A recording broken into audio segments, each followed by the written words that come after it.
This episode of Nintendo Pow Block is brought to you by, well, you. If you want to learn how to support Nintendo Pow Block and the Boss Rush Network, head on over to our Patreon at patreon.com/Boss Rush Network and see which tier is right for you. Thanks for your continued support.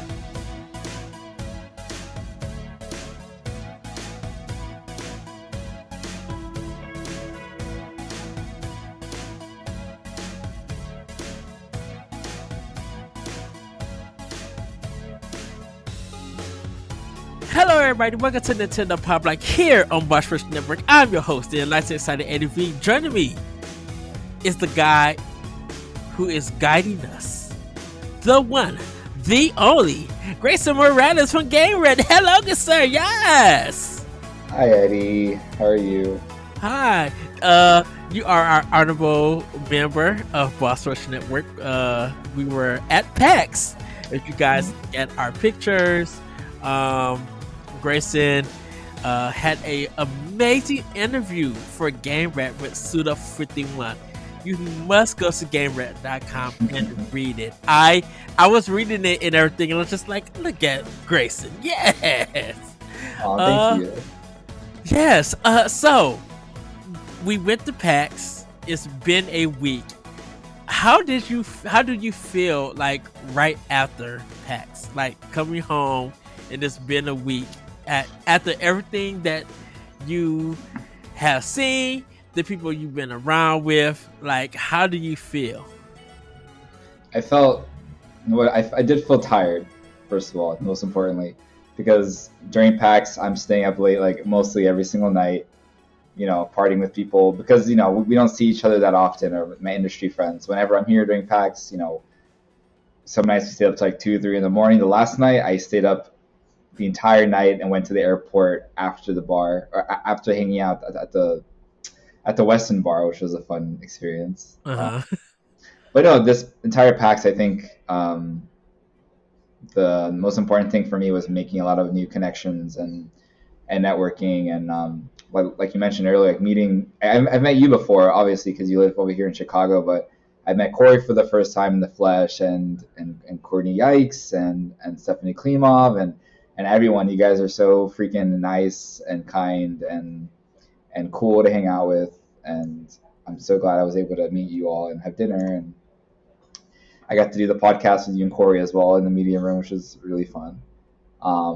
Yeah, surprisingly, like meeting you guys and meeting some other people for the first time was honestly the highlight. Like I tell everyone I played one game on the show floor, and that was Shadows of the Damned for my Suda interview. And honestly, there was just nothing else that really piqued my interest. I was just like, I was working in the media room, or I was just hanging out like at my hotel room.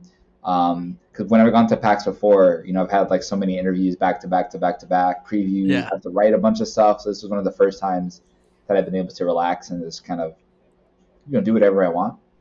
But it was good. It was good. I think in terms of like ranking them with other PAXs that I've been to, I think this one was a little bit like underwhelming in terms of like the games that were being shown, and they were able to be played on the show floor. It wasn't really anything that exciting for me, but yeah, making the friendships was awesome. It was such a good time. I can't wait till next year. Yes. Well, I think for us, like definitely for the Boss Rush team, going there for the first time, just well, for a lot of the members, like me and Corey, was our first time doing PAX, and just the way that we schedule things, got to talk to a lot of people. We played a lot of great games, and I think because of last year that the triple A, like first party and third party, was running the industry, like in games that we focused and played, indies felt back. And then just going to PAX and playing a lot of indies was like kind of like, oh, you guys are coming back and you coming back hard. Like, and there were just so much stuff that was there that even genres that don't cater to us as individuals and stuff, we were like, oh, I'm wishlisting this on Steam, or I'm getting this on Switch, I'm getting this on Xbox. and it was just like amazing, definitely for me, just being able to talk to the devs and play their games and talking to the PR people. And I still got some interviews I gotta transcribe to put out for Boss Rush. But it was kind of like I was just super hyped, and it pushed me to be courageous to talk to developers and do interviews, look them in the eye, and uh make them feel like welcome, that we're having a fun interview. And I told Corey, I'm like, man, if it wasn't for podcasting, if it wasn't for doing my 1v1s and stuff like that, I wouldn't be able to do any of this. Like it takes a lot of courage to go out and do things like that. And like once I started it, like scheduling the interviews and actually get into the interviews, because I didn't write questions and stuff, like it just felt like I'd rather have a natural conversation, but ask them questions that they definitely could answer, that's easy. And then end everything with what's everybody's favorite snack. Like, because you don't expect that as for a content creator or anybody, like the favorite snack thing is to like end it on a light and fun ending, Mhm. and I think that's something to be like a fun snack. Oh, I guess a Snickers bar. Oh, cool. You like? I'm like, what kind? And it's just like, and they know that that creates even a conversation, because uh to know somebody's favorite snack, it's just like, oh, they are fun. Oh, they are, you know, uh I won't say regular people, but they are like some cool people. They're not just game developers. You know, they have like a Yeah. life outside of the video game that they're making, and they're getting interviews like this, from media all day long throughout the entire weekend. So I'm sure when they get a question like that, they're kind of like, "Well, I didn't expect that." I'm sure they're getting asked a lot of the same questions over and over. Yeah, and, So and a lot of them just like, ooh, I had to think about that. And they do think about it, and they give me a great answer, and it's just like, oh, I love that. And definitely just hearing about people's favorite food from their town where they grew up and stuff, it's just fascinating. Even if they got a snack man making the game, like it is so good. Me and Corey talked to Daniel Posner of Finish Line Games about Robots at Midnight.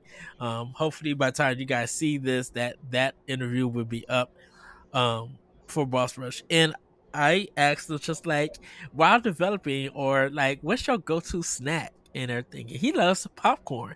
He's just like, I'm a purist. I cook it on the on the stove stove. top. Yes, and I was just like, yes. And I followed it up like, do you like caramel cheese, like, or anything? He just like, whatever I make is what I make. I just like, that's so cool. And it was just, it's great having those conversations. So where I was so hyped for this spec. It was so great to see you. When I once I see you, I was like, Grayson, because I miss you. You know how much I miss you. Yeah, And it everything. was great, and I think also like I haven't interviewed anyone in person in like 4 or 5 years, I think. So like leaving that interview with Suda 51 was really, I was just like smiling from ear to ear, because even the PR guy that was sort of handling the, like ushering in the media to interview him, he told me my questions were really good, and I felt great to hear, and I left just like smiling, like, okay, this is why I'm here, this is why I love my job, I love the chance that I get to, I love the fact that I get the chance to talk to these developers, right? Especially like Yeah, Japanese developers that just never really speak too much about the stuff they're working on and are pretty secretive, and you know, um, it's amazing. It makes me feel so good. I feel like I came back rejuvenated, ready to work hard and write some really good guides, and keep doing the thing. This event also made me realize I need to show my face more and do more in-person events. So I really plan on, hmm like, I really want to go to GDC next year, and I really plan on going to Summer Games Fest this summer. I might go to PAX West in the fall. So we'll see. we're trying to hit We'll see what PAX happens. West. Yeah, I we're know we're trying to trying. hit We're PAX trying. West. Yeah, so if we get the media thing, It'll be awesome. It'll be awesome. uh, yeah, we just gotta find out, like, are we gonna do a hotel, Airbnb again, how we're gonna do it and stuff. I've Um, never been to PAX West, so I think it'll be fun. yeah, that's I going to PAX East was a big adventure for me, big new experience, because I've never flown by myself. This was my What? first time flying on the airplane by Alone? myself, Really? alone. Yeah, I didn't know that. I thank God for my sister. I love her. She was able to help me get my ticket and everything. Um, and get all of that situation. She and my niece got me to the airport, and once I got in, I was just like, okay, check the bag thing with the app, did all of that, you know, go do security and all of that at O'Hara, and then when I did everything I was supposed to do, try to find something to eat because I didn't want to do McDonald's or anything. Mhm. But I got some breakfast stuff. I actually went to Aunt Annie's pretzel Oh, place and got the Auntie Anne's, cinnamon bites. whatever. Yeah, and So something to good. drink. And I sat there for there was 2 hours or whatever time I needed, just waiting for my plane playing Switch. And it was just like this is going to be an adventure, and it sure was and everything. And then leaving PAX with Corey and Courtney, or Cordy, I should say, and Corey. Uh, that was just like leaving the team was just like, I'm like, I want to be with you guys again. Like, I need another week with you guys, just having fun and everything. And you Yeah. know, getting to the airport, like, it was hard leaving, cause Corey left before. I mean, me, Corey, and Cordy, we all went in the same car. We went to his terminal first, cause he was Mhm. leaving first, and You have you to say know, goodbye. we had to say goodbye, and it was so hard seeing it. We literally watched them go Oh, until he went, and we couldn't see anymore. Then me and Cordy left, and went to ours. We actually got something to eat, and then she left so she could catch her plane, and then I left to catch my plane. And it was just it was so sad leaving everybody and everything. And it was, and we just realized that, you know, after 7 plus years, we got to this point of doing something, and hopefully we can continue more to do it. But it was just like, who knew that this would turn out? This is a big, to me personally, this is a big thing for Boss Rush. Like, if nothing else happens, PAX East was probably the biggest thing to happen to Boss Rush. And you know, just seeing the people, meeting Kim Chica, who is just everything. Like, she's just everything that we love. Meeting Lala, I didn't get to talk to Lala for Tokyo Productions. And hopefully I see her next time, and like, be able to talk to her. Happy that Pat got to talk to her.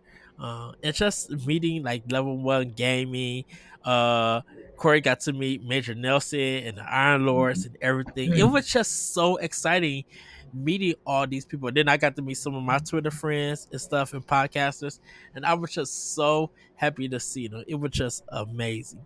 And then finally getting to meet Cam Hawkins. I love Cam. I met him, and he's so cool. And I know he was working this stuff, and I hope I wasn't an annoyance.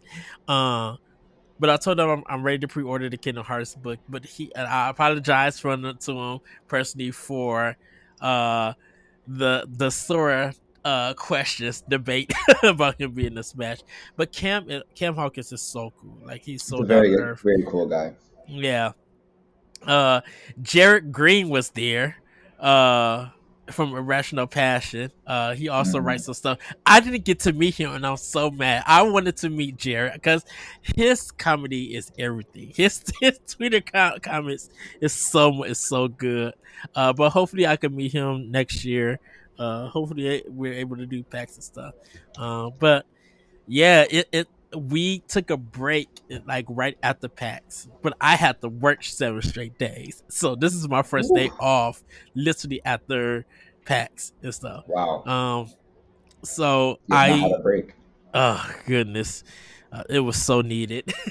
uh, but yeah, we all were feeling just like we miss each other.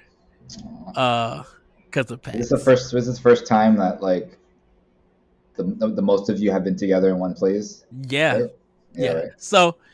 So I met Pat. I met Corey because I went down to his Ohio. city, in his first apartment, and we were getting the Super Nintendo Mini. Oh, So when those and originally came out, when it originally came out, yeah, like so because I long had ago. right, because I had the connections at Toys R Us. I found out from their store, their latest Toys R Us, to see how many they won't have. So I text Corey, be like, okay, I'm coming down. We can be able to get it because they have this many. No one knew. I can tell the story now. No one knew that I did that or anything. But it was kind of the perks of working at Toys. And For I sure. told Corey, I was just like, so we went in line, we waited, we was able to get in, and we both each got our Super Nintendo NES, Super Nintendo Mini, and everything. And so we're leaving and everything, and we kind of went to different places, hung out. We talked about it because we played it. Um, and somebody was just like, "Man, I can't find a mini nowhere." I was just like, "Have you tried Toys R Us?" And he just like, "That would be the last place I would ever think of. Let me For go straight sure. right there." And I think they was able to go get one. So yeah. So I met Corey, and then like I said, Pat and Stephanie. Stephanie actually I met here because she came down to Wisconsin, and that's when I Mhm. first met Stephanie. Um and everything. But uh David, Mary, and Courtney. Cordy is Courtney. who I was my first side meeting, and I met That's Cordy when she came. crazy. Yeah, and I met Cordy when she came to the when she flew into to the airport because I was flying in first, um, and then she came, and then Corey and Pat came later that night and everything, and I was super happy to see Corey.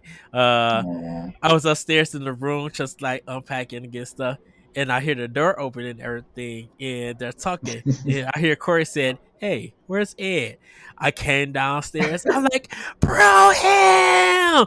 He's just like Ed, and of course we embrace and everything.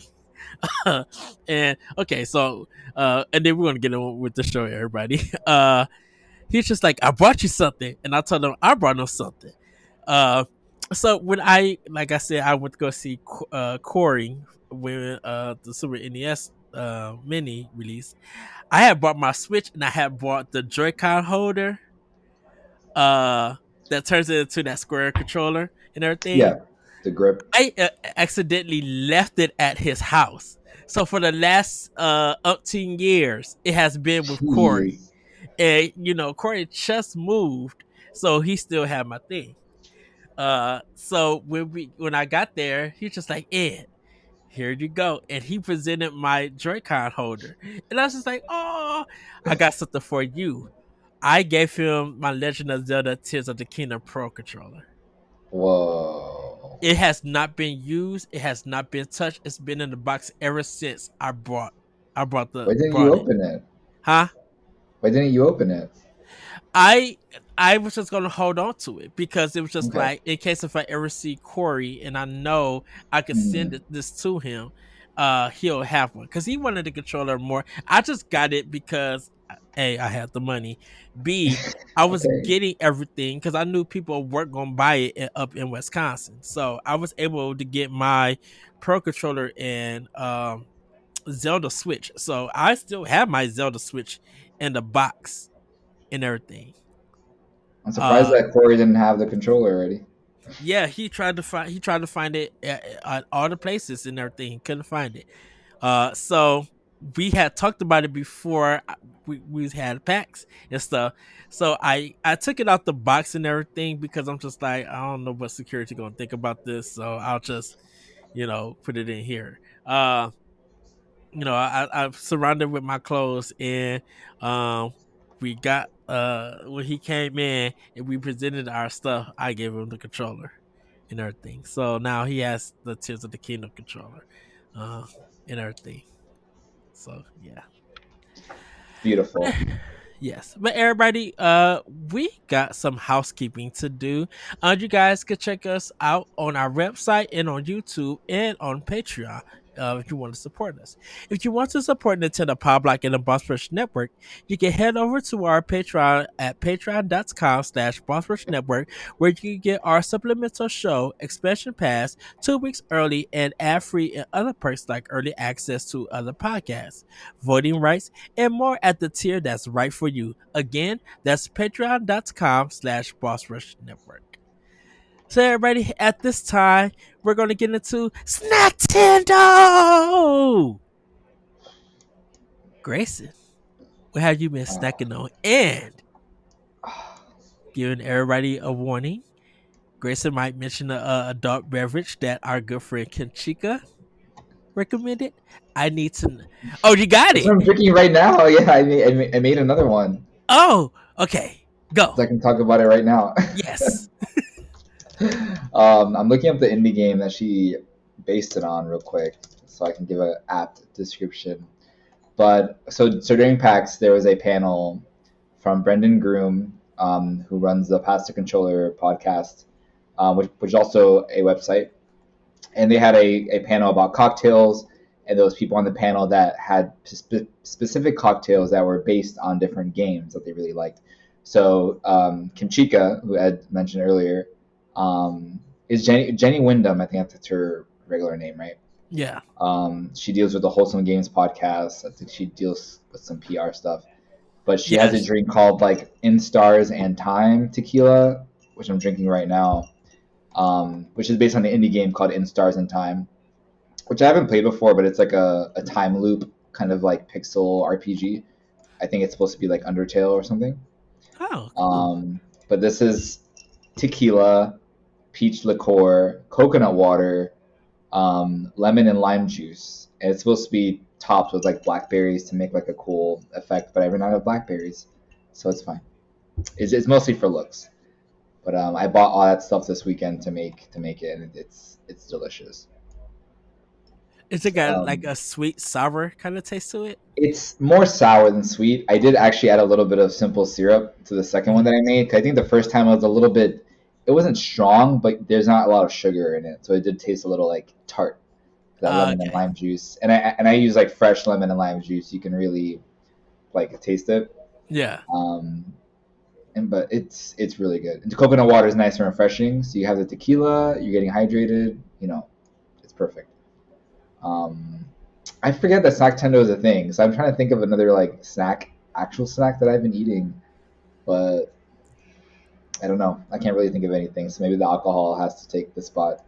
Oh, that's I all don't right. know. That's good. I That's have sour good. gummy worms. I think I've talked about that before. That's like my one weakness, the sour candy. Ah, Um, nice. yeah. How about you? They're bringing out a lot of blue raspberry lemonade sour candies, like sour patches and stuff. I'm like, oh, See, cool. I'm more of a sour gummy worm, like the troll. I forgot what the brand is. Yeah, trolley. Troll, Charlie. Oh yeah, Charlie. Trolley. Yeah, Yeah, so good. yeah. Well, for me, today I got a nacho burger from Wendy's. I've never had one. This is my first time, and I was just like, oh, I'm about to ruin my stomach because this is gonna be spicy. Oh, it says that the jalapenos are in the bread. I'm like, The but it's an bread. yeah. What? But it was a good burger. It wasn't too spicy. The nacho cheese was good. Um, I yeah, I really enjoyed it. It's something I wouldn't order, but my eyes just went to number 8, so just like okay, I'll take this and everything. Really delicious. Topped it off with a good sprite, so that made it even hotter. I forgot when I eat hot, spicy stuff, not to drink anything with acid in it. So Oof. soda is really just a no. Should have got some juice, but Gotta have some milk. alas, yeah, I should have got a frosty. That's what I should have got, or a milkshake there. Um, and one of my friends, Spike, I think he covered there's a peach cream frosty in his area for Wendy's. And so I'm like, ooh, I hope they bring that here. I gotta ask them, is it just a local Cream. thing? Yeah. Maybe Oh, because they're that sounds testing it out in some right. markets or Yeah. something. Um. For people who don't know, I had some apple. You know, like the little Hosties cake, pie cakes where they Yeah. had the crust and the filling in it. Uh, I got some like 7-Eleven or some kind of brand from a speedway in Boston. And so I had a Boston cream. Hi, JV. Uh, I had a Say hi. Boston cream, um, and I have a lemon one. And they were really, really good. I still got my apple that I need to eat, which I will eat. Everybody, they're still good though. You know, I An apple finally from had my Boston. yeah. So I still got my I have my Cadbury egg finally because I didn't get to have one yet. Um, and then icebreakers have this thing called golden pineapple mints kind of thing or hard candy, and they are good. Mm. And they they're it's pure pineapple, like the taste is pure pineapple. It's really smooth, don't have an aftertaste. It's not like minty or anything. It just melts in your mouth perfectly. It's so good. It's just, I think, I don't know if it's limited time. I think it is. But we just brought it out and it's delicious. I got some and I'm like, oh, I'm gonna enjoy these. I'm gonna enjoy these real good. I am. I So need to try out more new candies. Be more experimentative. yeah, I haven't been up to Kenosha, Experimental. so I haven't been a chance to at Woodman's to go check out their snacks and stuff. But hopefully soon I will and everything. Um and then I've been just drinking Arizona's, like the watermelon flavor I'm old Arizona's. school. Dude, I for the last ever since no for the last month that's all I've been drinking. I've been getting it the two for $2 and just gulping them just like, ooh, this So is they just still so do cost refreshing. $1. Yeah. Technically, I guess. If you buy Well, the two of them. so the cans are 99 cents. Oh, The I think plastic you're talking about those bottles, big cans are like yeah. 20 something ounces. Yeah, and see, we don't sell the watermelon flavor in the cans. Ah, We only sell them in the plastic. So I was just like, and we don't even sell the fruit punch. We sell like lemonade and raspberry tea and all this tea stuff for the cans. I'm like, the only flavor there is mango. And that's just like, okay, that's fine. But I don't want to yeah. be walking around the store looking like I'm carrying a 40 or something. So, I'm just like, That's fine. yeah. Um, but yeah, that's pretty much what I've been snacking on. Yeah, I'm going to leave it at. If you want to see how you can become a Patreon producer, head on over to patreon.com/BossRushNetwork. The Patreon producers for this month are Adriel Munger, Austin Campbell, Celeste Roberts, Christian S., Sana Dierig, Francisco Santillan, Matthew Keel, and Todd Oxtra.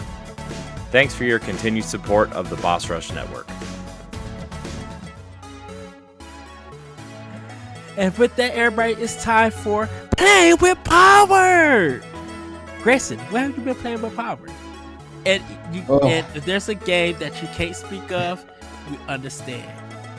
oh no, no, I'm not playing anything right now that hasn't come out yet.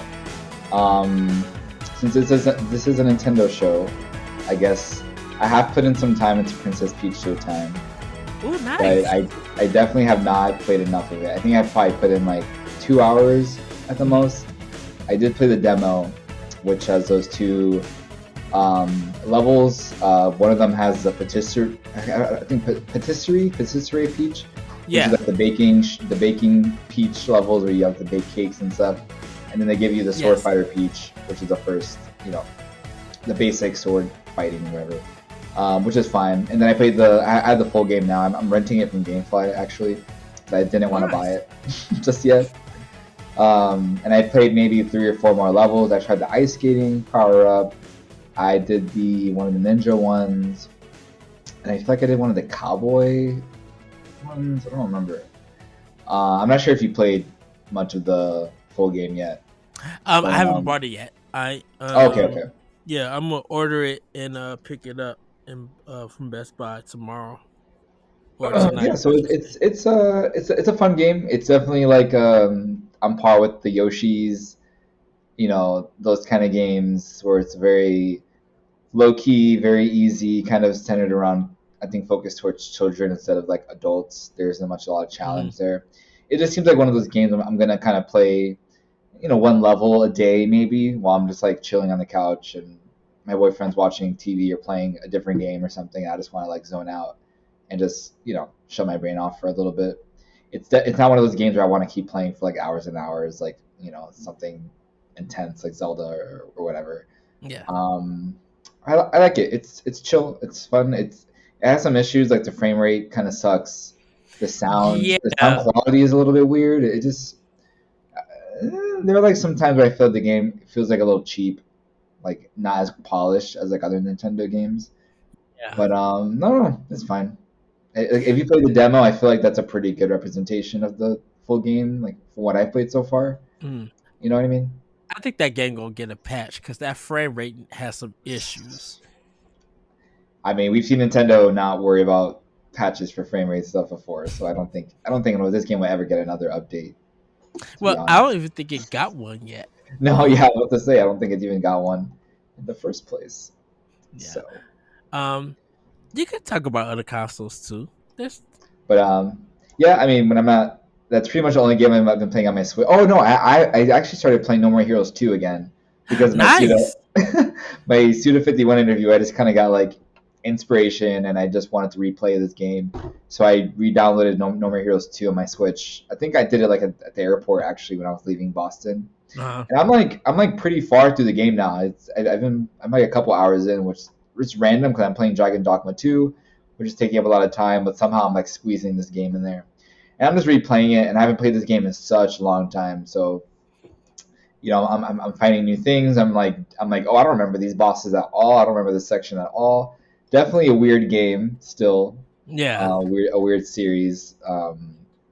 And my boyfriend has been watching me play some levels. He's like, "This is the game you were interviewing this guy about." I'm like, "Not this game, but the series, yes." And he's like, "This is looks bad." I'm like, "It has its positives. Okay, it's fine." Because it is very weird. Like there's a boss I'm doing right now that I've been stuck on, where you're literally just like you're riding your motorcycle and you're trying to like knock each other off a ring, like Mario Party style, and like crash Yeah. into each other. And it's Yeah. just like so bad, but it's just like makes me laugh. It's so funny and quirky, and off the wall and weird. So I'm having a lot of fun with that. But yeah, Dragon Dogma 2, which has been like my main game for the past few weeks, has just been I've been obsessed with it. I love it so much. It's like probably my favorite game I played so far this year. I wish I had it on my Switch. 'Cause I just want to like play at night and just like get lost in it for hours and hours and hours. Um, Really good fantasy open world RPG that doesn't have a lot of like modern. I don't know how to say it, modern advancements. Like there's not a lot of Mhm. fast travel. Like you're traveling everywhere. You're walking on every quest, taking a long time to do certain things. But because of that, it kind of engrosses me a little bit, like really gets me like deep into the game and the world, and I feel so like attached to it.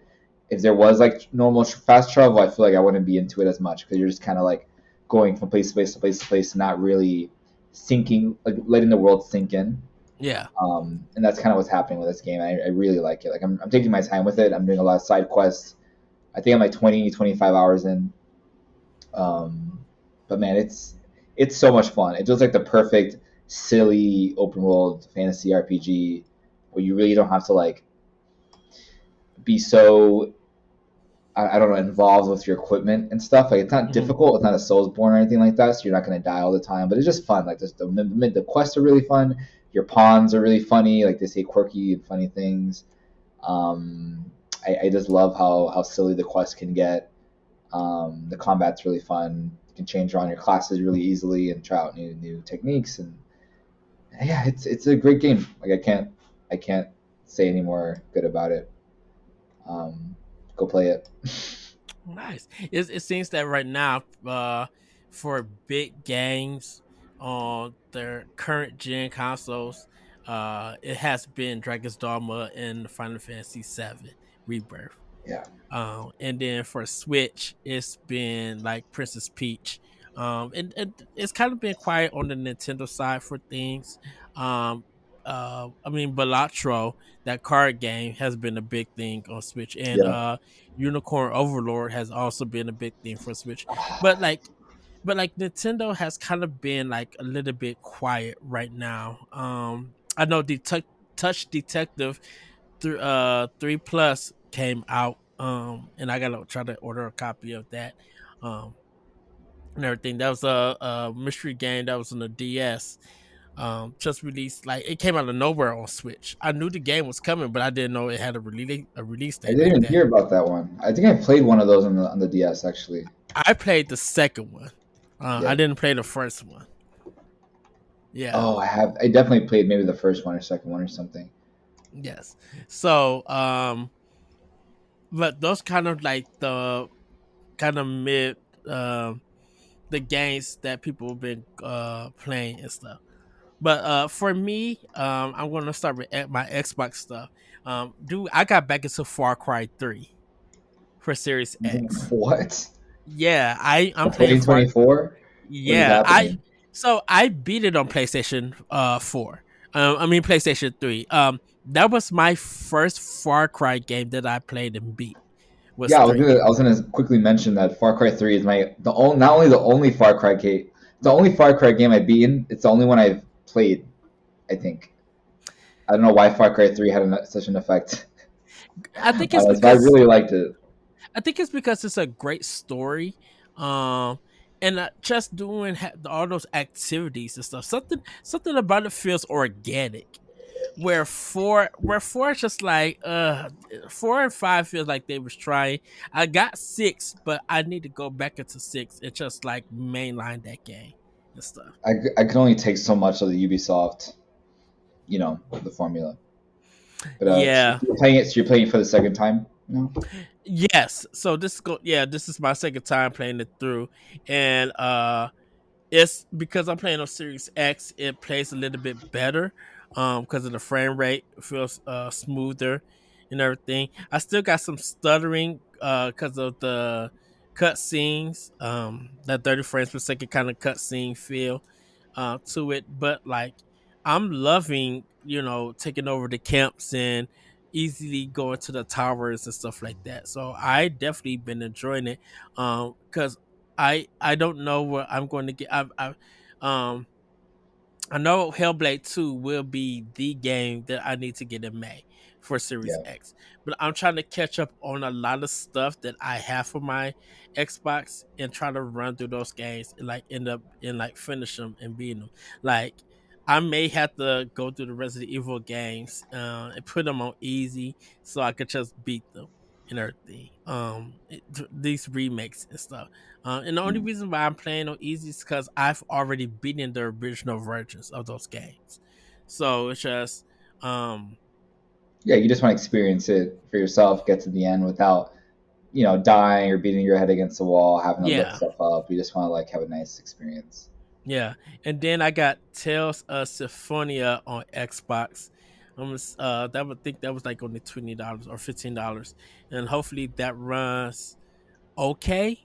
Hmm. Not saying that the That's the Switch is that the version. remastered one that came out recently? Yeah, it's the remastered one. It had issues on all the systems that it came out I of. remember. Yeah. um and everything, because the one, like I said, that the one that they're using is the PS3 version, or the PS2 version, and not the GameCube version, where it Mm. was easier to get through. But for Switch, I am playing Ace Attorney, Dual Destinies. Oh, nice. I'm playing that one. Kind of wrapping up the trilogy. Little Noah, Socians of Paradise is like a 2D roguelike kind of game. Where you're this girl, you're trying to get parts for your ship.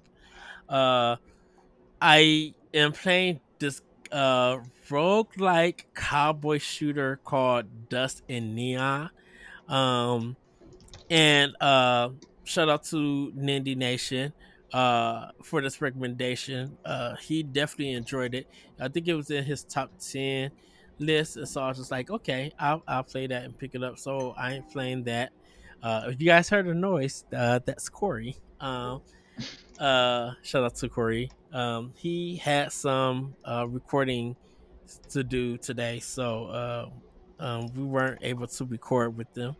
Uh, uh Playing Contra 2 Super C, trying to get through that all the way. I haven't picked up Contra Operation Galaga yet.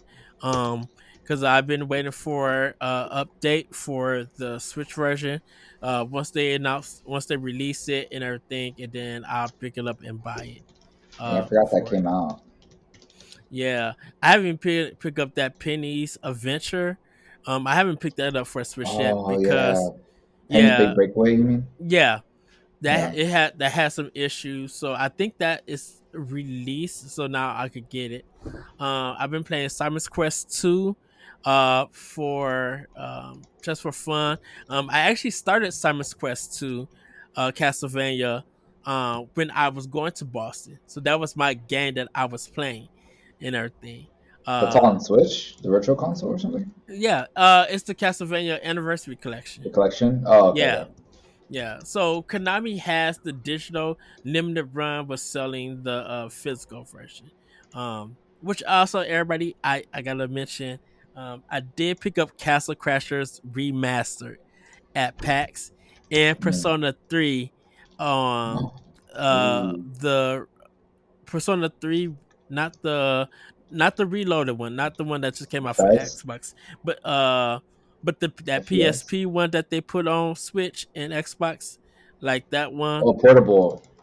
Yeah, It's only three portable. yeah. So I got that for Switch also. Oh. Harmony the Fall of Revere, I'm started up playing, which is I gotta play a little bit more of. I'm just like starting the story and everything, and then I was playing some Cuphead, on Switch.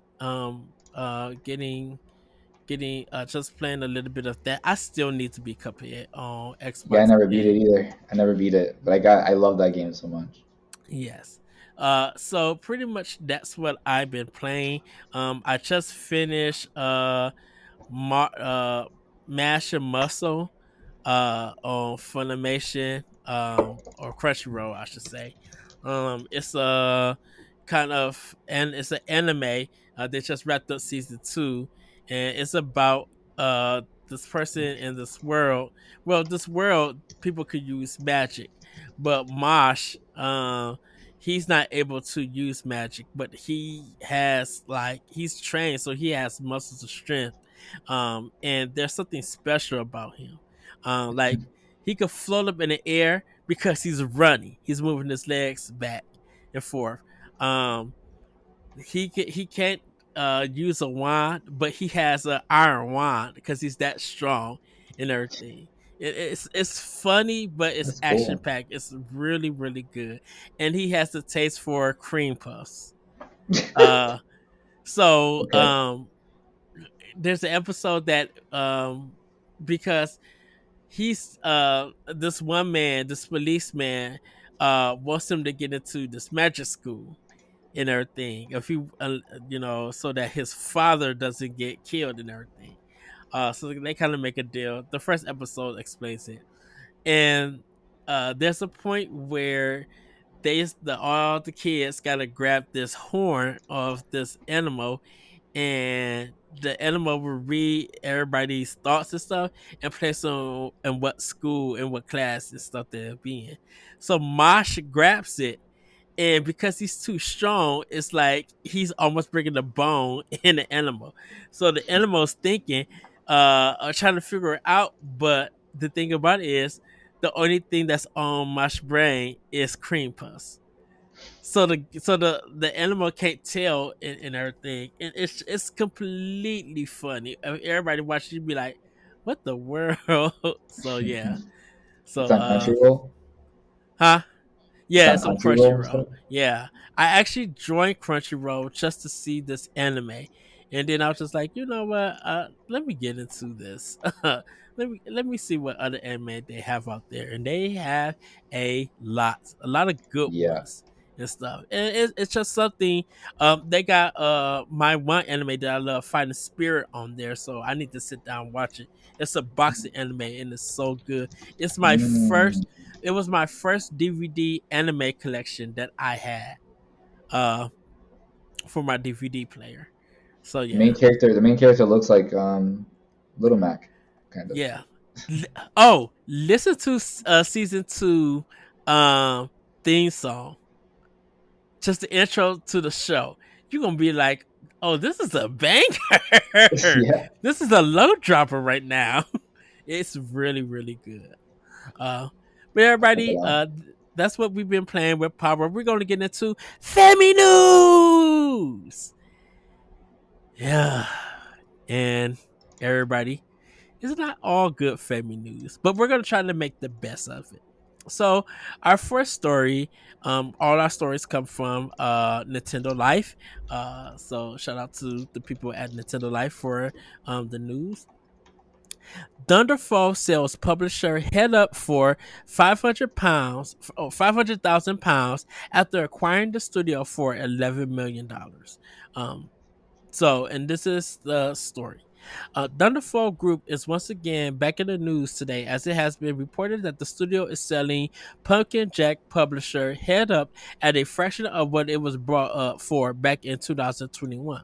Word of the sale comes to us from GameIndustry.biz, which reports that Thunderfall has sold the publisher for 500,000 pounds, quite the drop from the 11 million pounds it spent to acquire the company just 3 years ago. The studio has been repurchased by its founder and CEO Dieter Scholler via Microcuts Holding. Incidentally, Scroller is the vice president of the production at Thunderfall. Talk about keeping your friends close, eh? The deal has now been completed between Head Up and Thunderfall, though it is still dependent on the transfer of Studio Fizbin to Thunderfall, acquired via Head Up last year. The rewriting of three IP related contracts is shareholder approval before it is fully finalized. While Head Up will reclaim its back catalog of games as well as those currently in development, the sale agreement states that Thunderfall is still to receive a share of up to £300,000 on an as yet unannounced title from the studios. All of this comes as a part of Thunderfall's restructuring program, which was announced in January of this year and is set to affect 20% of its workforce. Hmm. Um, and the reason why I included the story because Dunfo has a distribution deal with Nintendo in the UK. So, um, Interesting. yeah, Dunfo is coming. It's kind of you know coming in the news recently. Yeah, I don't Uh, know much about them. I know that Image and Form ended up um, getting acquired, I think, by Thunderful Group or something, yes, or Image and Form kind of like just got incorporated into the whole company.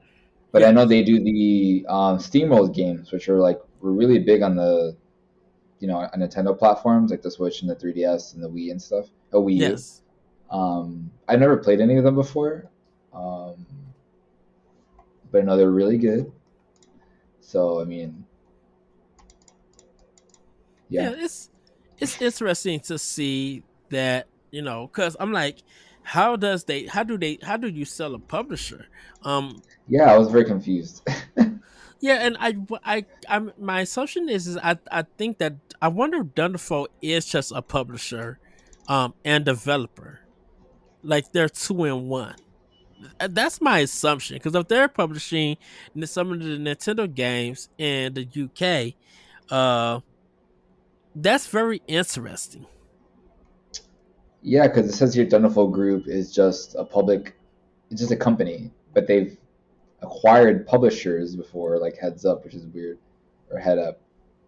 Um, so I guess Thunderful was a collaboration between Zoink and Image and Form, so they just became one big company together.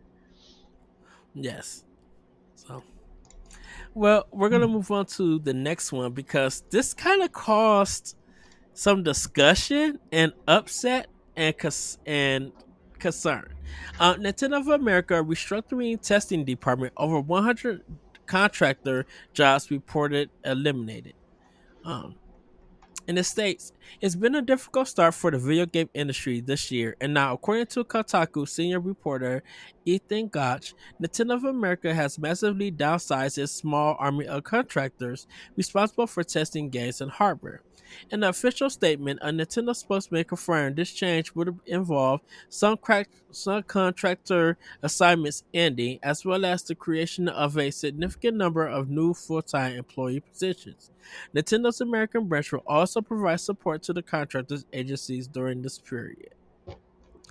While Nintendo does not specifically mention how many employees have been impacted, according to Kotaku's sources, 4 current and 4 employees, the restructure may affect over 100 contractors, and most of those being converted to full time status appear to be getting moved out of software testing. On social media, Gotch claims roughly 120 contractor positions have been eliminated and mentions how Nintendo wants to eternally message this as a move to better integrate testing across its offices rather than as a cost cutting measure. The same report says the restructure does not appear to impact existing full time employees in a way. It suggests there's been a lull in the testing department in recent times, with supposedly no major first party gains in the testing pipeline. This latest industry news follows on from the mass layoffs and restructures at Xbox and PlayStation in recent months. Various other publishers, developers, and even indies have also experienced some changes. So Grayson, I want to ask you this question because there are people in the industry that you have retweeted, to show like they announced that they got laid off, and you've been Yeah. retweeting them to show people like, hey, if you guys are looking for some person, check this guy out. And I don't know if you know them personally or if it's just someone in the industry that you want to highlight and stuff. You've been doing a fantastic job of just like getting the word out there for people to check out. What are your thoughts when it comes to contractors? Like, what are your thoughts about this story? So this is a lot because obviously I think someone can read this story and immediately throw it into the other stories about people getting laid off from Xbox and PlayStation and all these companies that have had like massive restructuring. The thing is, like, with these contractors, they know when their contract is going to end. Mm-hmm. These contract positions are timed, so this isn't like the same as a big layoff. Nintendo isn't announcing that they're laying off people. I think they're just announcing that these contractors are going to be gone, but they're not going to hire any more right now, right? I don't think they're Yes. going to be bringing back other contractors. And it's obvious, like, we know that the Switch 2 is eventually coming in the next probably year or so. We know that Nintendo's first party lineup has been lacking and is going to be lacking for the next year or so until they roll out this console. Like, we're getting a lot of ports, we're getting a lot of remasters. Obviously, the testing department is going to have a lot of less work to do, right? Because they're not Yes. putting out a Mario Odyssey 2 this year. They're not putting out a new Zelda game this year, unless it's like a smaller scale thing. These contracts are going to end, and it sucks that these people are going to be gone. But it's like, as contractors, there's not much you can really do about keeping your position with the company.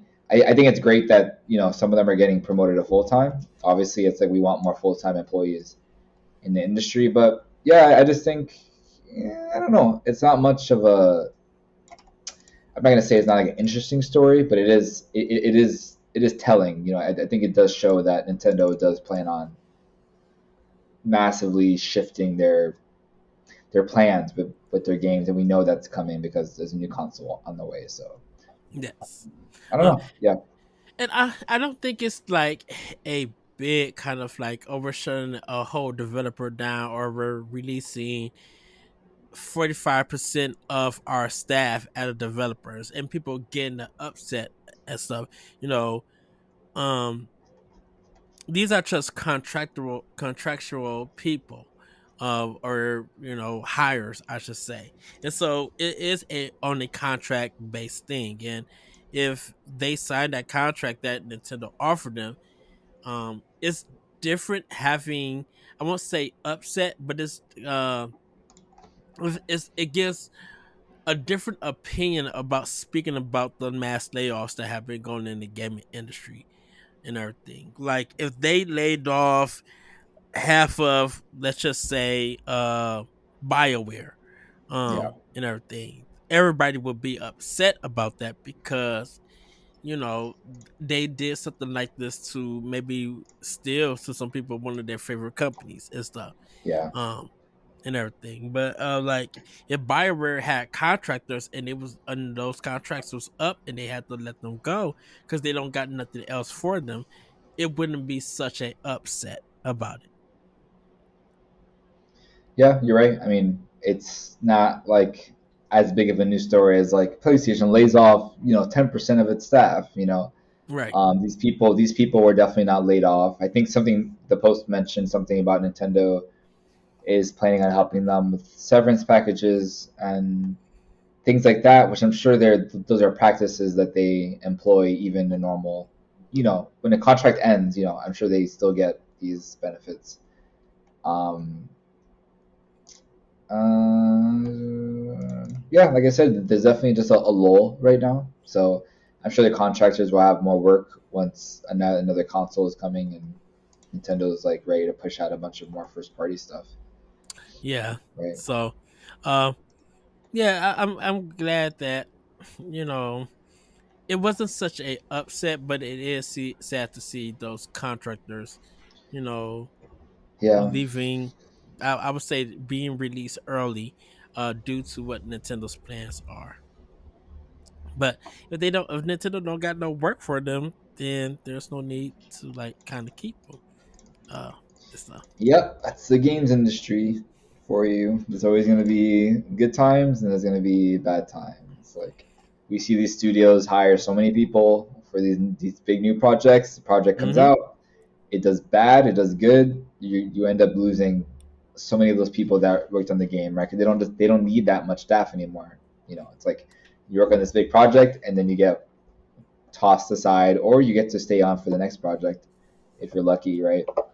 Yeah. Um, yeah, this sucks. I wish there was a lot of work for these people. I wish Nintendo, had more things for them to do.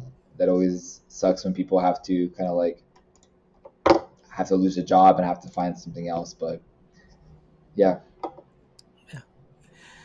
Well, sadly, there's more layoff news. Sega sells Relic Entertainment and announces uh, layoffs across multiple teams.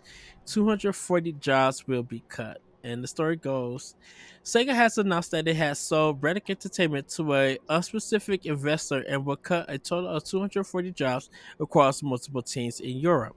As reported by IGN, the job losses will be split across Sega Europe, Creative Assemblies, and Sega Hardlight. It's reported that the latter will be the least affected, with the majority of layoffs hitting Sega Europe and Creative Assembly. Meanwhile, Relic Entertainment will effectively become an independent run studio with support from the external investor. Jurgen Post, the recently appointed head of Sega Europe, sent an email to staff to notify of the changes, and he stated the following. I want to sincerely apologize for the worry and understandable distress this news will cause, particularly for those directly affected. These decisions have been incredibly tough to make, and they follow meticulous considerations and deliberations with leadership teams across the business. Changes necessary to secure the future of our games business is to ensure that we are well placed to deliver the best possible experiences to our players going forward. We need to streamline, focus on what we are good at, and position ourselves as best as we can for the road ahead. In order to do that, we need to respond to the changing economic landscape and the challenges we're facing in the way we develop our products and bring them to market. Post also apologized if staff found out about the layoffs via social media due to the company's legal obligation to notify the Tokyo Stock Exchange first. Post stated, due to the nature of this announcement and our legal obligations in Japan, we were unable to share any details with you until now. This is far from ideal and means some of you may have read about this in the media or via social networks before seeing this email. If that is the case, I'm sorry. The news is the latest in a string of layoffs hitting the games industry, with Sega America cutting 61 jobs back in March of this year. Other companies reporting layoffs include the likes of Microsoft, Embracer Group, Telltale Games, and more. Just recently, and then just we they talk about the story we just talked about. Yeah, so he even has hit Sega. Um, More The weird sad thing, news. the weird thing is, why would Creative Assembly and Sega of Europe be affected if they just sold um Relic like entertainment? That's weird that other developers got laid off. I don't know. I'm trying to look up Creative Assembly. Are they just owned by Sega? Yeah, they are owned by Sega. Um, so you're saying what, that they're not being affected as much as Relic is? Well, Relic's Uh, just being sold. Like they just sold it. yeah, so the one that is not being affected the most is pretty much Sega Hardlight. That one is not being affected, Hardlight. but Sega Europe and Creative Assembly are getting hit the hardest. Oof. So That's crazy that Relic is just like, yeah, we're just being sold to some unnamed investor now. We're not, Sega's not hanging out with us anymore.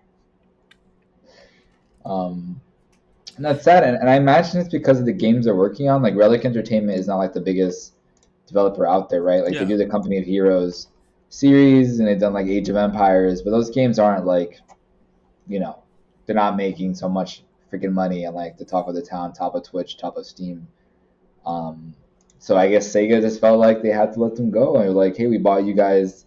I think Sega acquired Relic like during a THQ thing, like maybe 10 years ago or something. yeah, So it sucks that they had all those years and they had these games, and now they have to like learn via social media that their jobs are being cut, or they're like losing their careers and not being told from like their upper management or anything. and for people who forgot that Sega merged with Sammy, um, so they could keep their business going. And I think the side of Semi, they probably had more decisions, more business handling of the situation than I think Sega. That's why, just to let everybody know, that's why was purchased from Sega, is because they had merged with Semi. Um, Mm. and everything. It's a fascinating story because we just do when the world found out that Sega brought Atlas, we almost like, wait, what? The company that almost filed for bankruptcy brought Atlas? The one who had I to don't decide to know. go stop doing hardware so they could just focus on software and make business? Sega? Yeah, that company. No shade to Sega, but that's part of their history. Yeah, So and I was reading this IGN article, and like they mentioned that last year Sega Europe laid off 100 employees from Relic already. So I think and I'm sure the employees there saw that and were like, "Dang, we're probably not gonna be here for that long." yeah.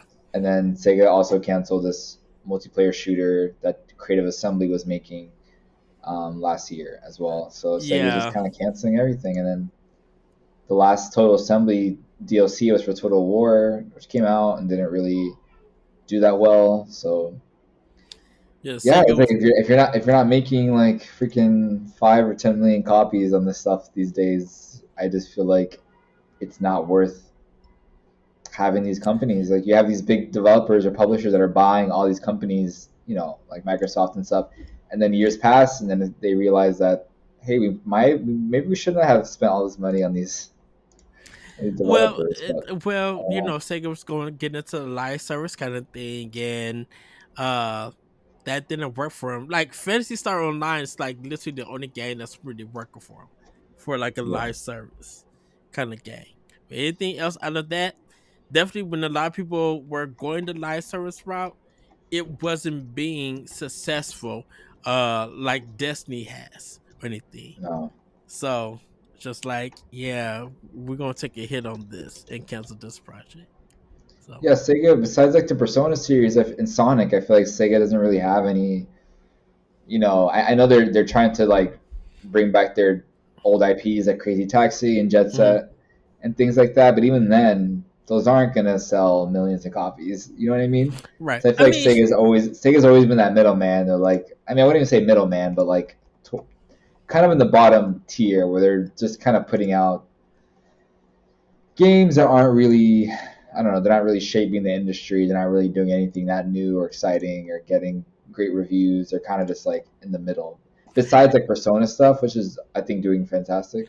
and You Streets know? of Rage 4 was a big hit for Sega, and Yeah, that's true. That was a you good one. know, But and also that was like what 4 or 5 years ago maybe. yes, and the Sonic game was the last Sonic game was kind of good for him. The one that came out for Switch, Sonic Xbox One, Frontiers. and Oh, the PS4. 2D one. I mean, Uh, no, it was a 3D one. oh, Sonic Frontiers. Okay, I get that one. Frontiers, yeah, that Yeah, it did. Frontiers. I think did well for them. I think. Yes, I think so.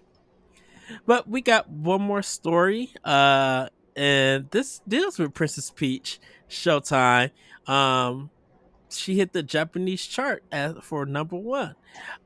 Japan saw a number of new game releases, including Nintendo's latest title, Princess Peach Showtime, which enters the top 10 charts at number one, securing a total of 77,562 sales. It's a solid start for the game, considering its closest competitor was the critically acclaimed action RPG from Capcom, Dragon's Dogma 2, which managed to sell 68,592. Close, but not close enough. And everybody, this is just Japan. We also got Dragon Quest X Online coming in at number 4 on Switch and number 7 on PS4, while the PS5's Rise of the Ronin managed to snag third place this week after selling 64,646 copies. So the list goes like this. Number one, Princess Peach Showtime. Number two, Dragon's Dogma 2. Number three, Rise of the Ronin. Number four, Dragon Quest X Online. Number five, Mario Kart 8 Deluxe. Number six, Super Mario Bros. Wonder. Number seven, Dragon Quest X Online for PS4. Number eight, Final Fantasy 7 Rebirth on PS5.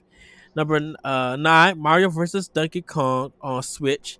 And number 10, Minecraft on Switch. So, Yeah. and just to let everybody know, Mario Kart 8 in Japan is at 5,758,176, and it sold before that number 9,276 copies. Super That is Mario Brothers crazy. Super Mario Bros. Wonder is at 1,795,584. It had just sold 8,118 for it. Uh yeah, Six and 6 million copies in Japan is crazy. yes. And Minecraft on Switch is at 3,476,939 copies. Yeah. I was gonna say at first this was surprising, but Mhm. you look at how much the Switch sells in Japan, man, and any new Switch game like this is gonna sell so well. I'm just like honestly surprised that Dragon's Dogma 2 is like underneath Princess Peach. But then you realize that the PlayStation doesn't sell as well as Switch, so it's like yeah, of course Princess Peach is gonna be top of the charts. Right, and this is and I think that's why, um, and no disrespect to Insomniac, that I know everybody loves Spider Man 2. It got great Mhm. ratings, it did great sales, but um it's not on a continuous It's not always list selling. It's, like it's that. not it's not Mario Kart 8. Right. Like Mario Wonder came out in October last year and it's still on the list of Yeah, Famitsu. And they I'm report surprised like, Mario vs Donkey Kong's on here. Honestly, yeah, that one had like 131. So I think that one's gonna take time and stuff. I think yeah. it's because it's one of their little smaller games and everything. So, but yeah, Princess Peach 77,000, beating out Dragon's Dogma, and it's funny that it only reports the PlayStation 5 version, so that means nothing was done on Xbox because Dude, yeah. Xbox is I not mean, thriving you on see it. that the Xbox sold like not even 100,000. I mean, they sold very little compared to Switches and PlayStations. The 2DS is getting is still selling close to the It's Xbox. I'm like, crazy. wow. It's People like, are buying new DSs in Japan still. right. It's crazy to me. So Microsoft is making money in Japan because of Minecraft. So that's good for them. And me and Corey talked about this. We were just like, man, if Nintendo and Microsoft were able to team up, definitely for their next console for Switch or for Nintendo, they I would definitely love to see their games on it. Put Hi-Fi Rush on there, and if Mm. it do gangbusters, then it would showcase that Japanese players are looking for Xbox games, but they just want it on a platform that they prefer and everything. And nothing's wrong with that. Nothing good software sales is a good thing for Microsoft. Hardware is whatever that needs to be, but software sales is what Microsoft needs in everything. Yeah, this also it just shows that people are thirsty for Switch games, right? Like Yeah. Princess Peach came out, and Switch owners in Japan are like, this is the one first party game that's coming out for a few months. I'm playing this, while we wait for Paper Mario, which I'm sure is also going to sell like crazy because so many people have not played that game before, and it's amazing. And it's going to get like 10 out of 10s probably Yes. because it's incredible. Yes. Well, everybody, that was it for Fem News. We're gonna get into Pack Watch and talk about the games that are releasing this week. So today for two, Saviorless. Saviorless is a stylish dark fantasy action platform game with beautiful hand-drawn art and animation, featuring two distinctive main characters on the quest to escape from a cursed land known as the Smiling Islands. They have a preview on it on Switch on the eShop at on the coming soon section. Give that game a look. It's only $12.99 when it releases. It looks beautiful. I've never heard of this game, but I've been looking at the trailer. I'm like, ooh, this is gorge. Yes, this needs to be on my Switch. So and then on 4/3, Flight Path Adventures in Veneris comes out. And the story is welcome to Veneris, a small planetary system where an underground criminal organization known only as the Syndicate continuously terrorizes citizens while the corrupt planetary administration is ineffective at bringing the organization down. Three skilled individuals have now decided to take matters into their own hands. Flight Path Adventures of Veneris is a top down vertical shoot 'em up where choices presented in certain stages drastically alter the way the narrative unfolds. With multiple paths, unique content for each pilot you choose, specific tasks to complete, procedurally generated levels, and unpredictable enemy attacks patterns across 10 stages. Flight Path Adventures in Veneris offers a wealth of replay value as you explore its narrative possibilities. And it's only $10. So I'm like, oh yes, I definitely will be having this. I love shoot 'em up games. And then our last game on 4/4, Freedom Planet 2. Return to the vibrant world of Avalis to battle an ancient threat in the long-awaited sequel to the surprise indie action platformer hit Freedom Planet. In the year since the events of the original game, our three heroines have refined their signature abilities, making them more formidable than ever before. Take advantage of Lilac's speed with her Dragon Boost, reach new heights with Carol's Jump Disc, or motorcycle, or take a more measured approach with Malaya's uh, Shield. I think I'm saying that name. Or yeah. An all new playable character, Nira, won't be left out in the cold, as she can use her powerful frost arts to punish foes. Like its predecessor, this high speed platform adventure delivers exhilarating momentum based action, but advances the formula with a new gameplay systems and enhancements. Uh, so, those are the three games. Actually, yeah, go check them out on the eShop, everybody. They do have some trailers, and if you are interested in it, you can pick them up on those days. Like I said, for this, that Save Your List comes out on is out today. Flight Path comes out tomorrow on 4/3, and Freedom Planet comes out on Thursday, April 4th. So yeah, check it out. Um, before we go, Grayson, just a quick little discussion with you because I kind of want to get your what you think about this. So everybody thinks that Xbox is going to come out with a handheld, and uh, people once again are still saying, "Oh, this is going to be competition for Nintendo."